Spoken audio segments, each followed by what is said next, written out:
வணக்கம் ஃப்ரெண்ட்ஸ். இன்றைக்கி பூண்டு குழம்பு வைக்கிறதுக்கு எல்லாம் ரெடியாக எடுத்து வச்சுருக்கிறேன். எல்லாம் தேவையான பொருளெலாம் எடுத்து வச்சாது. அது எப்படி செய்கிறேன்னு பார்ப்போம். அங்கே வீடியோக்குள்ளே போகலாம். இன்றைக்கி நல்லா பூண்டு நல்லா மொக்க பூண்டாக தான் இருந்துச்சு. நல்லா உரித்து வச்சுருக்கிறேன். நாங்கள் 2 பேருக்கு தகுந்தாப்பில் கொஞ்சமாக எடுத்து வச்சுருக்கிறேன். ஃபஸ்ட்டு நல்லா எண்ணெயிலே பூண்டு நல்லா ப்ரௌன் கலர் ஆகிற வரைக்கும் எண்ணெயிலேயே வதக்குனா தான் அப்படியே நல்லாயிருக்கும். அந்த மாதிரி வதக்கிட்டு அப்புறம் தக்காளியும் ஒன்றா போட்டு தக்காளி நல்லா வதங்கவும் 2 சேர்த்து ஒன்று போல் வதக்கினோம்னா நல்லா தக்காளியெல்லாம் சாறு ஃபுல்லாக அந்த வெள்ளைப்பூண்டுலேயே நல்லா இறங்குனா நல்லாயிருக்கும், டேஸ்ட்டாகவும் இருக்கும். இந்த மாதிரி ரெடியாக எல்லாம் வதக்கி எடுத்து வச்சுட்டு கொஞ்சமாக வீட்டில் நாங்கள் அரைச்சி வச்சுக்கிற மசால் பொடி தான் போட்டிருக்கேன். நான் வத்தப்பொடி மல்லிப்பொடி எதுவுமே போடலை.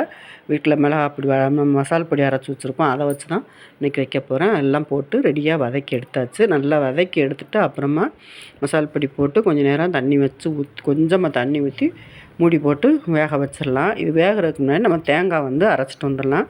தேங்காயும் அரைச்சிட்டு வந்துடலான்ட்டு தேங்காய் மட்டும்தான், வெங்காயம் எதுவும் போடாமல் அரைச்சி புளி ஊற வச்சு வச்சுருக்கேன். நல்லா வெந்ததுக்கப்புறம் தான் நம்ம புளி ஊற்றணும். ஊற்றினா தான் நல்லாயிருக்கும். இல்லைன்னா அப்படியே பூண்டு கொஞ்சம் வேகிறதுக்கு லேட்டாகும். அப்படி எடுத்து வச்சாச்சு. அரைச்சிட்டு வந்ததுக்கப்புறம் தேங்காய் மட்டும் நல்லா வலுவல்ல அரைச்சி ஊற்றியாச்சு. இப்போ நான் எப்போயுமே வெங்காயம் போடுற மாதிரி இந்த மாதிரி நல்லா கொதித்து நல்லா வற்றினதுக்கப்புறம் நம்ம தேங்காய் ஊற்றினோம்னா தான் நல்லாயிருக்கும்.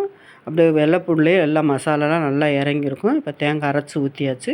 அதோட புளியும் ஊற்றி நல்லா சுண்டை வச்சிட்டோம்னா இது இட்லிக்கும் தோசைக்கும் கூட நல்லாயிருக்கும். இந்த மாதிரி வச்சிட்டோம்னா இப்போ மதியத்துக்கு நம்ம வெள்ளைப்பூடு குழம்பு வைக்கிறோம் அப்படின்னா அது மீதம் இருந்ததுன்னா அப்படியே நைட்டில் இட்லி தோசைக்கும் நல்லாயிருக்கும், சூப்பராக இருக்கும். ஆனால் தண்ணியாக வைக்கக்கூடாது, நல்லா கொஞ்சம் கட்டியாக நல்லா கிரேவி மாதிரி வச்சிட்டோம்னா இட்லி தோசைக்கெல்லாம் நல்லாயிருக்கும். அந்த மாதிரி ரெடியாக வச்சு வைக்கிறதுக்கு தான் எடுத்து வச்சுருக்கிறேன். இந்த மாதிரி ஒரு ட்ரிப் வச்சு பாருங்கள், சூப்பராக இருக்கும். 2 in 1 மாதிரி தான். இட்லி தோசைக்கும் நல்லாயிருக்கும், சாதத்துக்கும் நல்லாயிருக்கும். இதோட ஒரு ஆம்லேட் மட்டும் போட்டு சாப்பிட்டா சூப்பராக வந்துடும். நாங்கள் உளுந்தம்பருப்பும் அப்பப்போ வச்சுக்கிடுவேன். ஏன்னா பெண் குழந்தைகளுக்கு உளுந்தம்பருப்பு வச்சு நல்லெண்ணெய் ஊற்றி குழந்தைகளுக்கு கொடுக்குறது நல்லதுன்ட்டு உளுந்தம்பருப்புக்கும் இந்த பூண்டு குழம்புக்கும் நல்லாயிருக்கும். இது சூப்பராக இந்த மாதிரி ரெடி பண்ணி பாருங்கள், சூப்பராக இருக்கும். நான் இன்றைக்கி சாதத்துக்கு ரெடி பண்ணி வச்சுருக்கேன். அதோட ஒரு முட்டை ஆம்லேட்டும் கொஞ்சமாக உளுந்தம்பருப்பும் காட்ட வச்சாச்சு. வீடியோ பிடிச்சிருந்தா லைக் பண்ணுங்கள், ஷேர் பண்ணுங்கள், சப்ஸ்கிரைப் பண்ணுங்கள், கமெண்ட் பண்ணுங்கள். பாய்.